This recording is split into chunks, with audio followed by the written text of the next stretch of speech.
Hi church and others who've joined me today, and want really to look into the parables of Jesus. And I think through these we can learn so much about Jesus and about the kingdom of God that he was bringing through these parables. And what I want to do today is I want to look at the parable of the vineyard owner.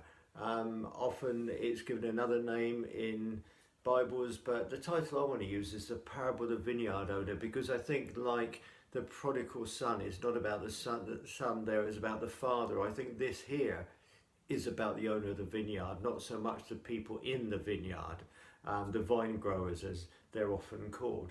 And it's such a deep parable. It's so good that as I started to look into this, I just realized there is so much in this. You could go on mining this parable for such a long time, and it's going to take me more than just one talk, possibly two or three, to really give you some idea of this. And I'm not going to give you everything, I just want to throw some thoughts out to you and so on.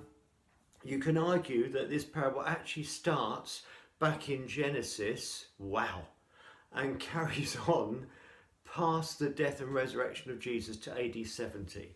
There is a place of arguing that. There's links all the way through, and you'll see something about what I'm talking about. I'm exaggerating a bit, but there are some links there that you'll understand. Because you see, Jesus often took Old Testament parables and reinterpreted them almost for his audience, and he repeated and renewed the warnings and the messages of hope that those parables carried. You say, what parables? Old Testament parables? Yeah, surprising, isn't it? But people like Isaiah actually used parables quite a bit, and we'll look at that as we go through it. And we can see how Jesus took, it looks like he took this Isaiah parable and reinterpreted it. So somebody has said that you can take Jesus's parables, you can split them into three different types: one character parables, two character parables, and three character parables. In other words, let's take a three character one. It's not that there's three people in it, but there's three different types of people.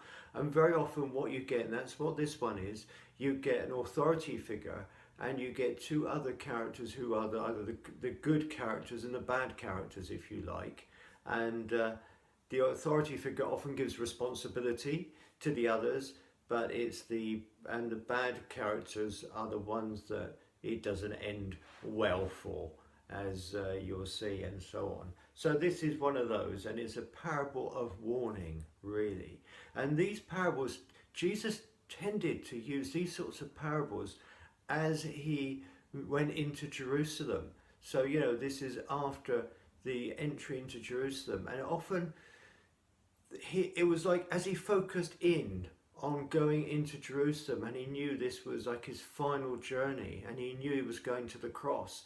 It's almost like he flagged up much more against the leaders of the nation, against the Pharisees and the teachers of the law, the scribes and so on. It's like he was much more open, and they got more and more annoyed, as you can see with this one later on. So the parable is in Luke chapter 20, starts at verse 9 through to about verse 19. So I'll let you look at that yourself in your own time. But we'll come on to that in a minute. But I said last time, there are moral lessons in the parables by all means. But it's almost like that wasn't the main thing that Jesus was doing. Please look at them, learn about how to live and so on. But really what he's doing is getting people to think about the kingdom. He's getting people to think about this new kingdom that he's bringing in, where there are going to be people whose hearts have been renewed, and they live in this kingdom where, you know, it talked about creating a new spirit within, or a new heart within you, and so on.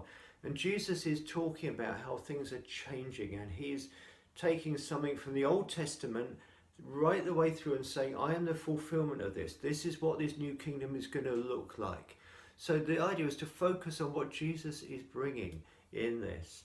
And so he's fulfilling the Old Testament. He's taking the whole story of the Old Testament and he's fulfilling it in himself and in his parables, okay?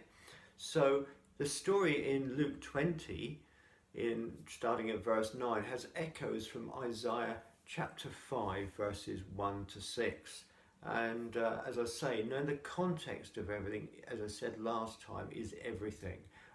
Looking into the Old Testament background is a big part of it. So if you go back to Isaiah's time, Isaiah 5, there we had a situation where the nation of Israel was split. So you had the northern kingdom, Israel, and the southern kingdom, the tribe of Judah. And God had been warning them through Isaiah that he was coming in judgment upon them and that they were going to be taken, that the Assyrians would conquer the northern kingdom because the northern Israel, the northern kingdom, had set up an alternative temple and worshipping other gods. The southern kingdom, for a long time, their kings had often turned up against the true God, and they also had worshipped other gods and led the nation into doing that. So God had been patient, and now he was coming in judgment. And it happened, of course, that Assyria in 721 BC, they conquered the northern kingdom, and Babylon took the southern kingdom, Judah, into captivity in 586 BC. So let's read that bit in Isaiah 5 then. I will read this one to you as quickly as we can. So starting at verse 1, I will sing for the one I love, a song about his vineyard. My loved one had a vineyard on a fertile hillside. He dug it up and cleared it with stones and planted it with the choicest vines. He built a watchtower in it and cut out a winepress as well. Then he looked for a crop of good grapes, but it yielded only bad fruit. Now you dwellers in Jerusalem and men of Judah, judge between me and my vineyard. What more could have been done for my vineyard? Then I've done for it. When I looked for good grapes, why did it yield only bad? Now I'll tell you what I'm going to do to my vineyard. I'm going to take away its hedge, and it will be destroyed. I will break down its wall, and it will be trampled. I will make it a wasteland, neither pruned nor cultivated, and briars and thorns will grow there. I will command the clouds not to rain on it. The vineyard of the Lord Almighty is the house of Israel, and the men of Judah are the garden of his delight. And he looked for justice, but saw bloodshed, for righteousness, but heard cries of distress. So here we are with this perfect vineyard. God is the owner of the vineyard. And what Isaiah is saying, God is saying, look, I've given you everything. I've built this vineyard. I've cleared away the stones. I've put a hedge around it to protect it from the wild animals and so on. I've put an amazing tower in it. I've got everything there, and I've put the best vines in. It's good soil. Everything. I did everything to produce good fruit. And what has come out? What has happened? The vines, the fruit are bad. It actually is worthless. The actual translation is it's stinking grapes. How amazing is that? In fact, one translation says stink berries. It's produced stink berries. Don't know what they are, but they don't sound very nice. I've heard of stink bombs, and I know about those, but stink berries sounds horrible. And and he's saying, judge for me. What should I do? And it's almost saying, well, obviously you just give up with it. And he said, yeah, that's what I'm going to do. But then you get the punchline. The vineyard is the house of Israel and the men of Judah. This is you. This is yes, you see what's wrong, but this is talking about you. And then in Luke 20, of course, Jesus gives his own version when he talks about a vineyard as well. You can see all the reflections almost of it in there. And in this story, though, of Jesus, the owner shows grace. He doesn't destroy straight away. He sends others to the vineyard and they get beaten and so on, until eventually he sends his son, his only son that he sends.